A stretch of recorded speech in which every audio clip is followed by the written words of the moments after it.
everybody and welcome back to my channel. It's your girl Cheryl. If you're new, welcome to the C Squad. Over here we cover all things transfer student and living your best life as an international student in the UK. So if you like the sound of that, then hit the subscribe button below. Follow me on Instagram and join the fam.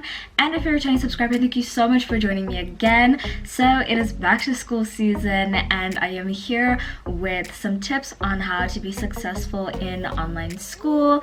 Last semester, obviously, we were abruptly forced into online learning and I did learn some tips and tricks along the way, so I'll be sure to share that with you guys if you guys are starting online learning this year for the first time. So without further ado, let's get to it. So my first tip is to learn how to use your equipment. So a lot of us are familiar with how our laptops work, but some of us may not be familiar with Zoom. So Zoom has tons of features. There are react buttons, there are chats, and you can send your questions specifically just to the host, or you can send it to all the people in the group. You can obviously mute yourself, you can have your video on or off. Sometimes people forget that their video is on, so always make sure that you are double checking that. And obviously you also need to know how to log in. At Sussex, we have our own Zoom accounts on our Sussex emails. So sometimes when you're trying to log into a Zoom call, you need to make sure that you're on the right email and the right account. So definitely know how to log in, how to start meetings if you are gonna be in a group setting, and just generally how to join them, how to send links to people and all that stuff. Now, one thing you need to make sure to do is to join your meetings early. Last semester, I don't know, I feel like I was just relaxing, guys, honestly, and so I would literally open my laptop like 2 minutes before the lecture. And you gotta think of online school as still being similar to physical school. Obviously you're not going to show up to a lecture 5 minutes late. Hopefully you're not showing up 5 minutes late. You're not going to show up like literally 2 minutes before. Like, you're probably going to go like at least 5 to 10 minutes before, sit down, open up, set up your life. Do you get what I mean? So you need to treat online school the same way. Definitely try to join your meetings at least 10 minutes early, just because with technology there can always be technical difficulties. Sometimes when I open up my laptop in the morning, it will start updating things and things will just run slowly. So definitely give yourself enough time to be able to reboot your laptop and to open it and to be able to log into Zoom and join the meeting. So I'm a sucker for organization, guys. I live for it. My life is a mess, but my school stuff is usually pretty organized. I believe in making to-do lists, and I think this is so important because it gives you goals for the day. And I know when you're doing online school, sometimes the days become blurred and you're just kind of going in and out of everything, but if you make to-do lists, you're going to keep yourself so much more focused. You're going to be able to complete tasks that need to be done, and you're going to avoid procrastinating. So definitely make to-do lists and set at least 3 goals for each day. No, going to lecture 1, 2, and 3 is not the 3 goals. One of the goals would be going to your lectures. The other goal would be studying for a test. The other goal would be doing an assignment, if you get what I'm saying. Now, prime tip, because I know a lot of people are going to be doing online classes at home with their family, you need to remove distractions. And sometimes family can be distracting. So whenever I had online classes, I would let my family know, like, look, hey, I'm gonna be in an online class for the next hour. If you guys could just keep it down, that would be great. Would my brother listen to me all the time? No. But anytime he would be making noise, I would go and I would remind him to just be quiet and to let me finish my class before he goes crazy and stuff. So definitely make your family aware. Also, this is actually even gonna be hard for me, but I know I have to do it.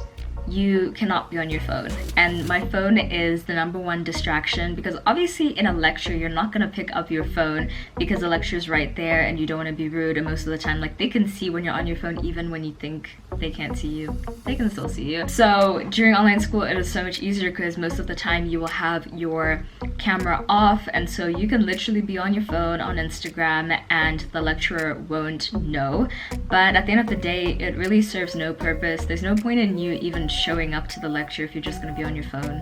Like, this is what I came to the realization of in first year in my algebra class, is like, why am I going to be in algebra and be on my phone? Like, it just doesn't make sense. It's a waste of time. So definitely try to put your phone away, put it on flight mode, turn off the Wi-Fi, close it up, put it face down, because the minute you see notifications, it is just literally going to make you want to pick up your phone. I was actually watching this Netflix documentary last night. I think it's called The Social Dilemma, and it was just talking about how they create notifications strategically to make you addicted to your phone. So if you're going to see, oh, Instagram pops up, you're gonna be curious to see what the notification is.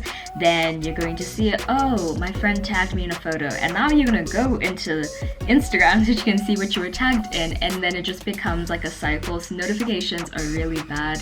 So you can either turn off all your notifications, or you can turn off the Wi-Fi, or just put your phone face down so that you can better concentrate. Now, if you watched last week's video, if you haven't, I really suggest you watch it. I think it's a good one. I pretty much walked you through how I plan my time. So we just sat and created a timetable and a schedule with all my classes and with all the extra stuff that I do in my day-to-day. That's really important. So for online school, I think it's really important to plan your time wisely. There were times where I just didn't plan my time. It would be like, okay, I have a lecture at 3 p.m. and then it would be like 3:30 and I'd be like, oh, I'm actually quite hungry. So now I'm literally taking my laptop like around the house, going downstairs, making a meal. Like, what was the point of me even being in that lecture? Because there's no way I was even paying attention. So definitely plan ahead. Make sure that you have your meals at certain times so that you can focus in class, or at least make sure that you make snacks for yourself for your class. So I think doing a timetable and planning your time is so important. So I'll definitely link that video down below if you have not seen it. Now guys, this is something I really have to make a conscious effort to do when we start online classes. Last semester, I would just sit on my bed and watch my lectures that way. I don't know why, because clearly I have a desk that is where the camera is at right now, and I have a chair for the desk, which is where I'm sitting. So why I was sitting on my bed, I don't know why. And what actually happened one time is I had a lecture like in the morning and I was so tired. So I'm sitting on my bed. Okay, I wasn't even sitting, I was lying down basically. I was lying down on my bed, pretty much like watching the lecture as if I was watching Netflix. And next thing I know, you guys, I passed out.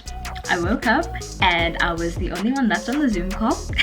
And like, that's just not a good look. I hope no one was trying to talk to me during that time, because I was literally asleep on a Zoom call. So make sure you have a desk space to study at during online school. Make sure that it's organized, make sure that it's clean, so that you can actually be more focused during online school. Another thing you need to do is actually engage in class. Like, obviously, if you were in a lecture, you would be asking questions, or you would be nodding your head, or you'd be doing some kind of thing that would let the professor know that you are still listening or that you are focusing in class. So you really do need to engage. In Zoom, you have reactions, so you can wave. Is it a wave or is it a clap? I don't know, I think it's a clap. So you can clap if you think the statement is brilliant or whatever. You can give a thumbs up if your lecturer asks you a question.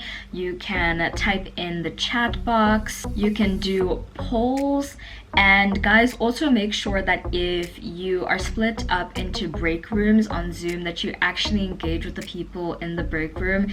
It's like literally the worst thing when there are like 6 people in a break room and only 2 people are contributing. Like, at least try and contribute and engage with the group. It literally will not kill you. So just try and engage as much as possible, because unfortunately guys, we are still paying a hefty sum for online school, which is genuinely not the same. It is not the same as in-person school. So you actually have to make the most out of your money, otherwise you're just wasting your money and your parents' money. Also, if you really do want to engage, you can put on your video. Personally speaking, I don't really put my video on unless I'm like in a break room with people. That's when I feel a little bit more comfortable because it's not like 100 people looking at me, it's just like maybe 5 or 6. So yeah, that's another thing that you can do. Then tying in with the last point, it's really important during this time to make friends and collaborate with people. Guys, it's rough. It's gonna be a rough time for us to be social because Freshers Week is online, classes are online, you know, like you're really not gonna be able to go around and really be social like you would have been able to be last year. So realistically, the only place that you can actually connect with people is online and on Zoom. So I found that in the breakout rooms, if we were given like 10 minutes to discuss something and in 5 minutes we were done, we would spend the rest of the 5 minutes just talking to each other, finding out where we were staying, you know, what was happening in our lives and all that stuff, so that at least you actually can connect with people. And so that if you have issues in your course and you need help, then you can easily just message someone and just be like, hey, I need some help and all that stuff. Do you know what I mean? So just try and still make relationships out of the situation, because I know in the UK you can meet up in a group of 6. So if you are in a breakout room and you guys all agree that maybe you'll be study buddies, then you can go to the library or I don't know, somewhere. But you can go somewhere and you guys can study and hang out and speak, and you can make friends that way. So guys, I hope you enjoyed this video. Good luck for online school. Please wish me luck because I'm gonna need it. Be sure to like, comment, and subscribe to join the C Squad, and hit that notification bell to be notified when I upload new videos. I post every Wednesday and Sunday at 5 p.m. London time. I'll see you guys in my next video. Bye!